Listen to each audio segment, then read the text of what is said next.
UFC 299 is on this Sunday, the 10th of March, if you're in Australia. Suga Sean O'Malley will fight for his first title defense and take on Marlon Chito Vera, who looks to secure the belt for himself. Chito remains the only person to beat Sean O'Malley in a professional MMA bout. But critics, and by critics I mean Sean O'Malley, says that this win was a fluke and it was only because Sean O'Malley had injured his leg during the fight. In this video I intend to break down this matchup and cover the following points of the fight. What happened in their first fight, Sean O'Malley's strengths, Chito Vera's strengths, both men's weaknesses, and the final verdict. Without any further ado, let's get straight into this banger of a video. During their first fight, Marlon Chito Vera finished Suga Sean O'Malley with a barrage of brutal elbows from the guard. However, Sean claims this was a fluke since his leg was hurt. It seems that when we observe the fight, that Sean's leg injury was actually caused by a leg kick from Marlon, which deadened the nerves in Sean's leg. Later, then Sean O'Malley rolled his ankle badly twice during the fight, which seriously affected Sean's mobility. Let's take a look. We see Chito lands a nice leg kick here on Sean. We can see here that Sean O'Malley's right foot immediately starts to change. Like you see there, like his toe sort of rolls over. And now we actually see here that, he chips over his own foot. He falls over. Later on in the fight, we see that Sean O'Malley actually tries to engage Chito, but he fails because his right foot actually just gives out. This is caused by Chito's leg kick earlier in the fight.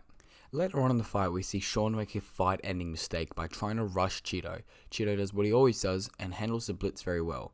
However, Sean's foot gives out and he falls over again, and this makes him a real easy target for Chito's ground and pound, which he uses to end the fight with a barrage of brutal elbows. We can see here that Sean's loss it's not lucky. Chito lands a good leg kick, which gives Sean a dead leg, and then he rolls his ankle and falls over and makes a mistake by trying to rush Chito, and Chito lands some good elbows. Sean O'Malley's striking is easily his biggest strength. His ability to land a variety of shots from the outside and then accurately piece up his opponents is what has gotten him this far in his career. Let's take a look at his fight against Aljamain Sterling, where he KO'd him. Help! Help! Help me! Help! To capture the bantamweight title. We can see here that O'Malley uses his teep. Now then, as Aljo comes in, O'Malley steps back, plants his feet, and transfers his weight all into that right hand, which lands flush on Aljo's chin, knocking him down. When Sean fought Petr Yan, it was arguably his closest and toughest fight yet, and he displayed some incredible striking, but also some big holes in his game. Let's take a closer look. Here we see O'Malley land a really good double jab and a cross. He actually uses this same combo later in the fight, and is set up very well. We see here at the end of round 1, Sean O'Malley actually shoots for a double leg on Petr Yan, which is the last thing you would expect from him. But this takedown actually sets up a really good shot that he lands later in the fight against Yan. Here we see Sean O'Malley throw the exact same combo he did earlier, which is a double jab and a cross.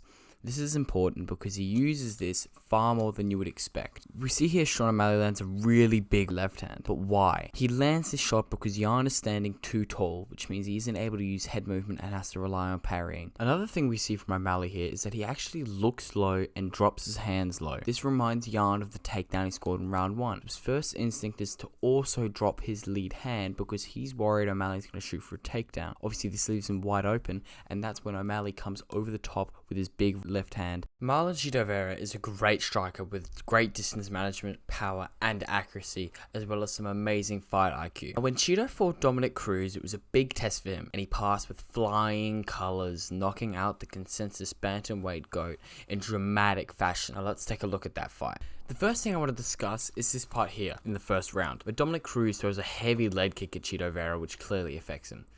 This is important because later in the fight, Chito actually uses this to make a mid-fight adjustment, which actually leads to him getting a knockdown over Dominick. As I said before, Chito reads the leg kick that Dominick Cruz is going to throw, because Dominick Cruz does a lazy job and he actually telegraphs it, and throw a nice left hook at Dominick Cruz, which actually sits him down. Here we see the fight ending sequence from Chito.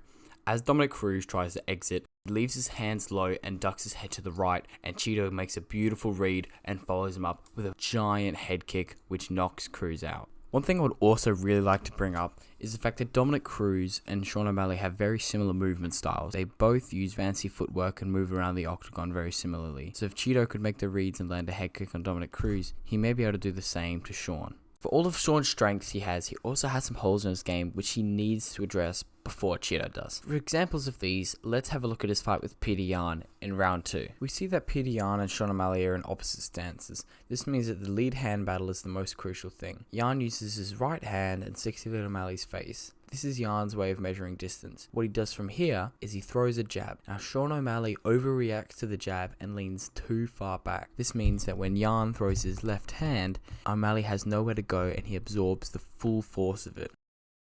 In this exchange between Sean and Peter, we can see that Sean tries to touch him with the right hand and gets lazy. Peter counters with a really nice left hand and then another good right hand which connects right on Sean's chin.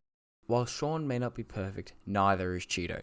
We can see some flaws in his fighting style when we observe the Munoz fight. So let's take a closer look. We can see here that when Munoz goes for the leg kick, Chito Vera catches it and then uses it to trip him.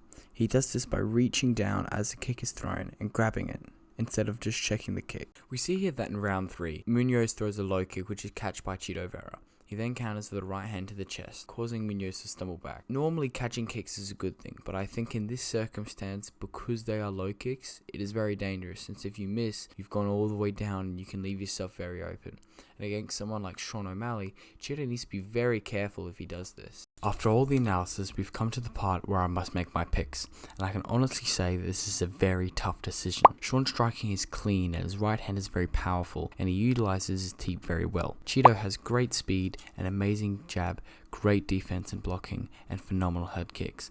My gut's telling me to go with Chito, and that's exactly what I'm going to do. I think he'll do what he always does and start slow, but he'll get his reads on Sean and catch it with a head kick similar to Dominic Cruz in either the 3rd or the 4th, but the fight could totally go Sean's way as well. I think the matchmakers have done a very good job with this fight, and I think it's going to be an instant classic.